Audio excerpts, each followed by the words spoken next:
Joining us now, former Ravens tight end. He was actually back in town last weekend, hanging out at training camp out in Owings Mills.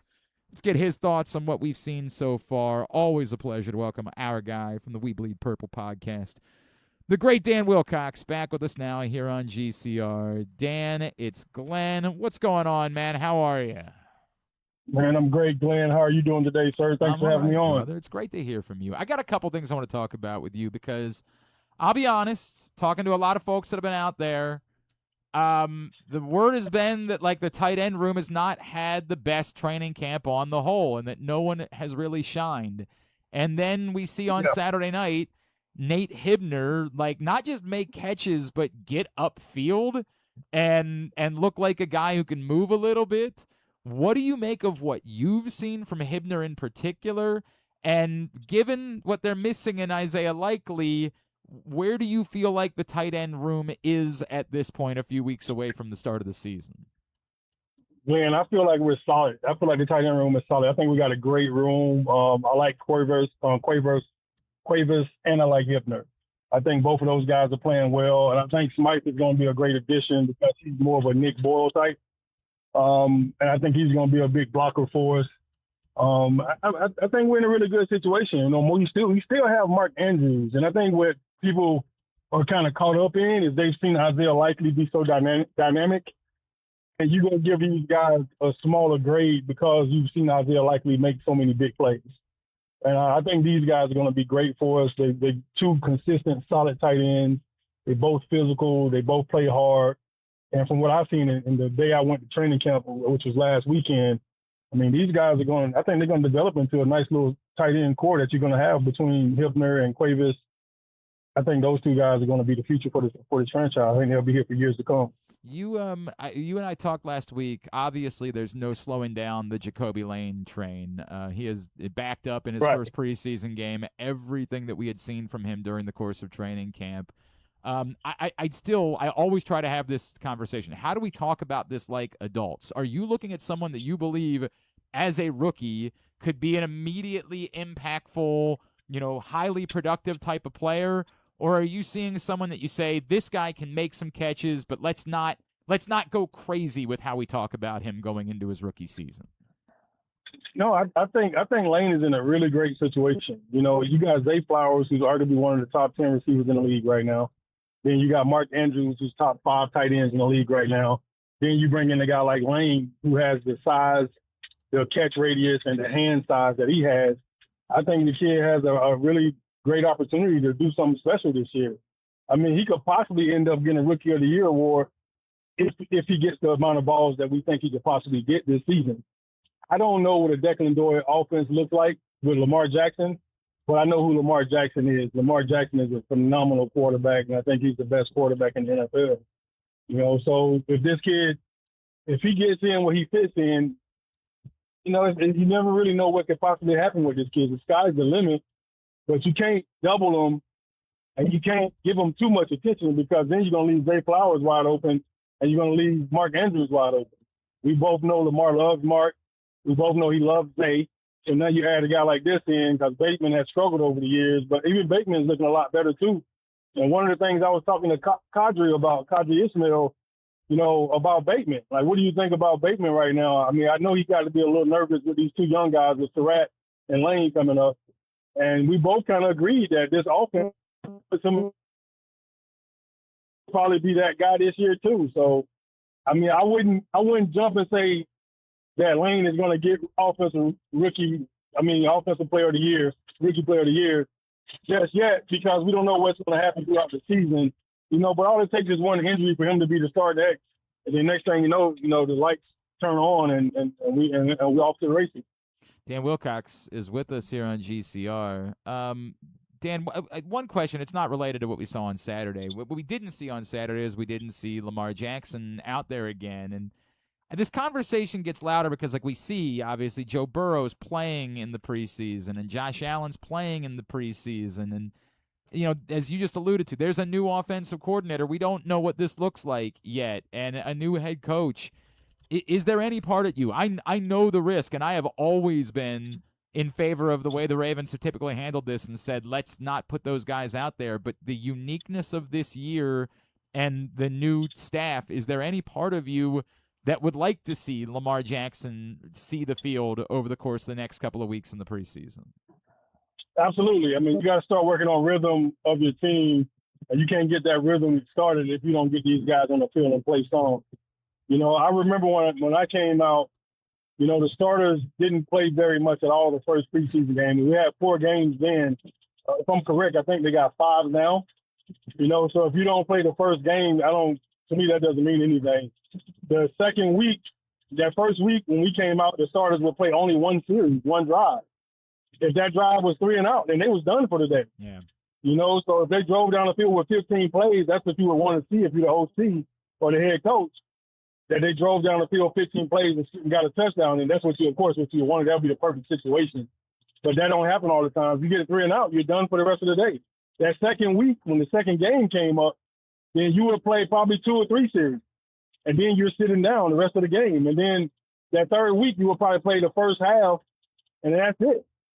You know, and then that last game, maybe one quarter, maybe a couple of series, then you're done, because you got to get ready for the season. You don't want to risk getting hurt that last week, you know. And then you wanted to see what these young guys could do most of that game to be able to see if they actually can make the team. Some teams, that fourth game, their starters would play the whole first half, and then the guys that's trying to make the team only had the second half to show everybody, you know. So I don't look too much into him not playing the first game.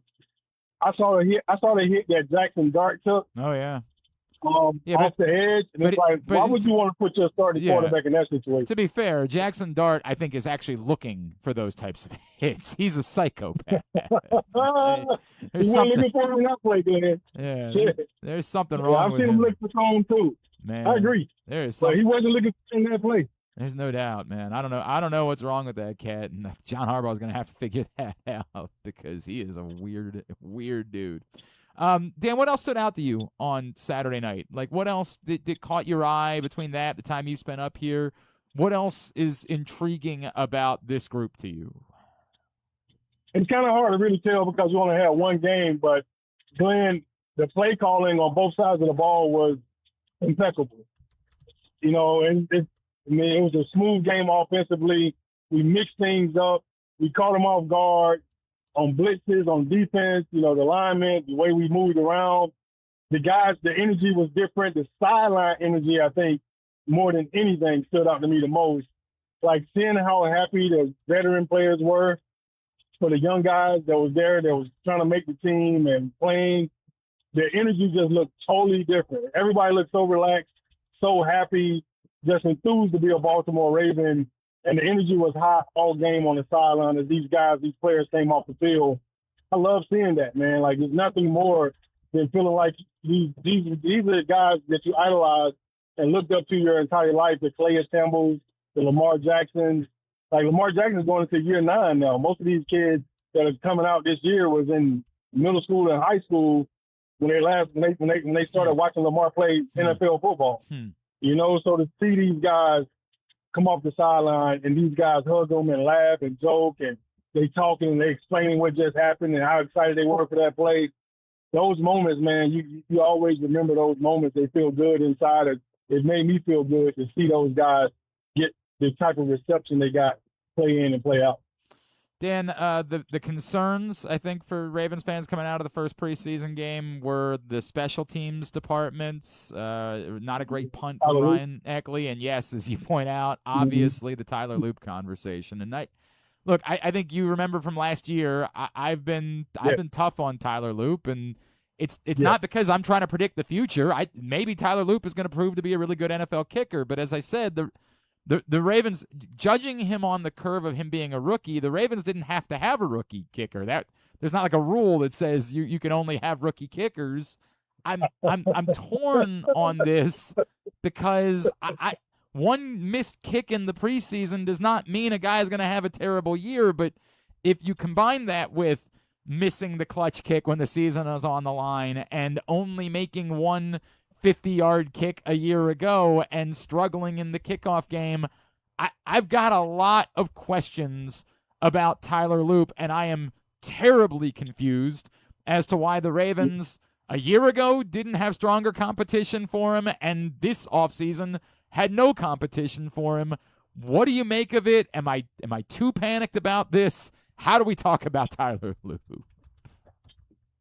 I mean, that's a great question, Glenn. Like, this whole game to me is really about understanding confidence and how do you build confidence in a player, especially a young player, especially a player that missed the game-winning kick that would have sent you to the playoffs as a rookie.